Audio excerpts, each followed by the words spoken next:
Yo famille, j'espère que vous allez bien. Bienvenue chez MVP Foot. Nous allons faire le résumé de l'actualité du football des éléphants. N'oubliez pas de vous abonner. Et on commence. On commence avec Konaté Karim qui a subi une blessure grave au ligament et ça nécessite une longue période de récupération.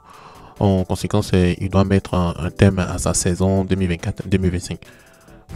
La nouvelle a suscité de nombreuses réactions de soutien, notamment sur les réseaux sociaux, avec son surnom Coca qui est utilisé affectueusement par ses fans pour lui souhaiter un bon rétablissement. Sa blessure représente un coup dur non seulement pour lui, mais aussi pour son équipe. Les spécialistes soulignent qu'une réhabilitation efficace sera essentielle pour qu'il revienne au meilleur de sa forme. Quand on regarde tout ça, là, on voit que cette situation met en lumière l'importance de la patience et de la résilience pour surmonter de telles épreuves. Bon, en tout cas, courage à toi et sois fort, c'est déjà arrivé et il faut vraiment bien te soigner pour revenir encore plus fort. Quand on regarde tout ça là, c'est toujours triste de voir un joueur talentueux comme Konaté Karim subir une telle blessure, surtout lorsque cela met prématurément fin à sa saison. Et cela dit, ce genre de situation peut être aussi une opportunité pour travailler sur d'autres aspects de sa préparation comme la force mentale, la stratégie de jeu, voilà, donc bien d'autres, tout ça là. Et l'élan de soutien qu'il reçoit, c'est vraiment important car cela peut grandement influencer son moral et sa récupération. Bon, enfin, avec une réhabilitation rigoureuse et un bon accompagnement médical, il pourrait revenir plus fort. La patience et la résilience seront ses plus grands alliés dans cette épreuve. On continue avec Christian Kwame qui a marqué un but lors de son dernier match. Ça fait vraiment longtemps qu'il n'avait pas marqué de but. Et là, le champion, il a marqué le but et il a rendu un vibrant hommage à Konaté Karim, son compatriote, qui s'est blessé sérieusement lors du match contre Bayer Leverkusen. Donc la blessure survenue le mardi précédent l'oblige à s'absenter pour le reste de la saison. Hein. Mais bon, ce qu'on remarque, c'est le geste de Christian Kwame qui a touché le supporter et il a été largement salué par les observateurs. Cet hommage montre la solidarité entre les joueurs ivoiriens et ça renforce également l'esprit d'unité dans les moments difficiles. Le geste de Christian Kwame, ouais, il faut qu'on en parle. Franchement, je ne suis pas un grand fan de Christian Kwame, mais son geste m'a particulièrement touché. Ça m'a ému et c'est une belle preuve de solidarité et d'humanité dans le football. Souvent perçu comme un sport compétitif avant tout, ce type d'hommage dépasse les performances individuelles et rappelle que le sport est avant tout une affaire de fraternité. Cela a dû réconforter Konaté Karim qui traverse une période compliquée et lorsqu'on voit de tels gestes, ça inspire non seulement les joueurs mais aussi les fans en montrant l'importance du soutien dans l'adversité. J'espère que cet hommage va motiver Konaté Karim à revenir encore plus fort après sa blessure. Et c'est aussi un rappel de l'importance de la communauté dans le monde sportif.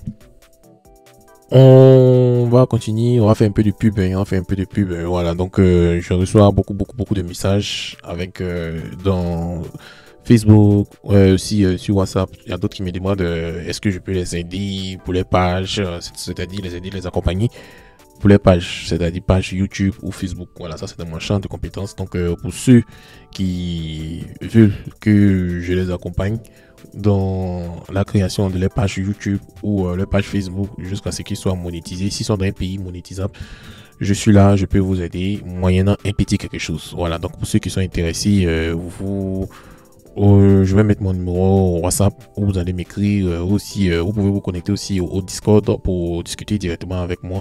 Et là, on va s'entendre comment est-ce que je peux vous aider à améliorer vos pages Facebook et YouTube. On continue avec le défenseur ivoirien qui ont brillé cette semaine. Voilà, donc on a Odilon Kosono qui s'est illustré pour une passe décisive en Coupe d'Europe. De son côté, on a Evan Dika qui a marqué un but crucial pour l'AS Roma en Ligue Europa face à Tottenham. Son but a été inscrit lors d'un match intense contre Tottenham et la rencontre s'est terminée par un score de 2 buts partout. Il faut noter que cette performance est d'un haut niveau de ce défenseur ivoirien et leur contribution met en lumière l'importance croissante des joueurs africains dans le football européen. En tout cas, le ministre de la Défense, il a bien joué et c'est un véritable plaisir de voir des joueurs ivoiriens se poser sur la scène européenne. Il ne faut pas oublier qu'on a eu Kosonou, on a eu Ndika qui ont montré qu'ils ne sont pas seulement des solides défenseurs mais aussi capables d'apporter un impact offensif décisif. Donc ça montre que le talent et le travail acharné de ces joueurs qui représentent fièrement les pays à un haut niveau et aussi de telles performances vont contribuer à améliorer leur réputation et surtout la réputation du football ivoirien sur la scène internationale. Donc j'espère que Cette dynamique positive continuera et ça va inspirer d'autres jeunes joueurs en Côte d'Ivoire à viser l'excellence. Les voir briller renforce le sentiment de fierté nationale et montre qu'ils sont de modèles à suivre. On a tellement parlé de mauvaises nouvelles, on va parler de bonnes nouvelles. On a Mohamed Koni qui a repris l'entraînement après une période d'indisponibilité due à une blessure. Il avait une fracture à la main, donc cette nouvelle est accueillie avec enthousiasme par son club et aussi par nous les supporters et la sélection ivoirienne. Son retour va marquer une étape importante dans sa récupération et ça montre sa détermination à revenir encore plus fort sur le terrain. Sa présence est un atout majeur pour son équipe tant au niveau local qu'international. Les supporters ivoiriens se réjouissent de cette nouvelle et espèrent le revoir rapidement en compétition. Et il faut noter que ce retour renforce l'effectif ivoirien en vue des prochains défis. Voilà. Il est de retour, il faut qu'il redevienne à 100%, il faut qu'il reprenne sa place et on va voir ce que ça va donner. Bon, son retour, c'est une excellente nouvelle, surtout dans un contexte où chaque joueur compte pour renforcer l'équipe nationale et le club. Cela montre qu'avec une réhabilitation sérieuse et une volonté de faire, les blessures peuvent être surmontées. Donc on fait un coucou à Konaté Karim et son retour pourrait également booster le moral de ses coéquipiers qui bénéficieront de sa contribution sur le terrain. C'est aussi un rappel de l'importance d'un suivi médical de qualité pour permettre aux joueurs de retrouver le meilleur niveau. Je suis convaincu qu'il reviendra encore plus fort, qu'il aura un impact déterminant dans les compétitions à venir. C'est encore une source de fierté pour le football ivoirien et un exemple pour d'autres joueurs qui sont blessés. On continue avec Baba Mohamed Diomandé qui a marqué un but en Europa League avec les Rangers. Ils ont joué contre Nice, ils se sont pas amusés, ils ont chicoté. D'après Nicolas Pepe, ils ont fait Akbara Tompor.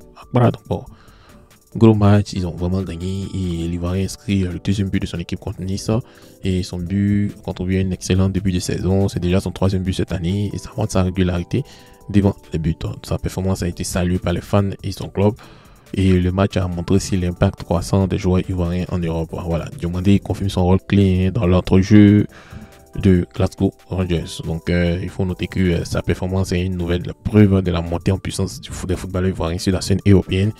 Et marquer en Europa League, surtout dans une équipe contre une équipe comme Nice, montre son talent et sa capacité à briller sous pression. Donc il faut noter aussi que sa régularité cette saison est impressionnante et ça montre un travail acharné. Il est non seulement un atout pour Rangers, mais aussi une potentielle star en sélection ivoirienne. Donc de telles performances inspirent les jeunes joueurs encore du coup à viser l'excellence comme je l'ai dit précédemment.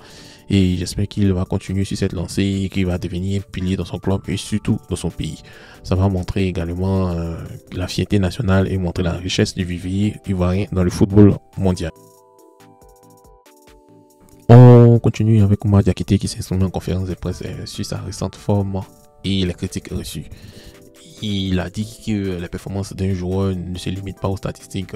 Selon lui, un bon match dépend aussi de l'impact global dans le match. Mais s'il y a un impact global dans le match, ça veut dire que aussi les statistiques vont parler. Voilà, soit dégagement, récupération, passe clé, etc., etc. Il a expliqué son rôle sur le terrain et varie en fonction des consignes de l'entraîneur et des adversaires. Certains jours, il peut être amené à se concentrer sur des tâches autres que de marquer ou de tirer. Cette approche montre qu'il privilégie l'efficacité collective à la performance individuelle et aussi il faut noter que ses propos traduisent une vision mature et réfléchie de son rôle en tant que joueur. Qu'est-ce que vous en pensez? Voilà, moi je vais dire mon point de vue. Bon, la réflexion de Oumar Diakité est pertinente et ça met en lumière une réalité souvent négligée dans le football moderne. Tant d'importance est donnée aux statistiques alors que certains aspects cruciaux comme la discipline tactique ou la création d'espace ne sont pas quantifiables.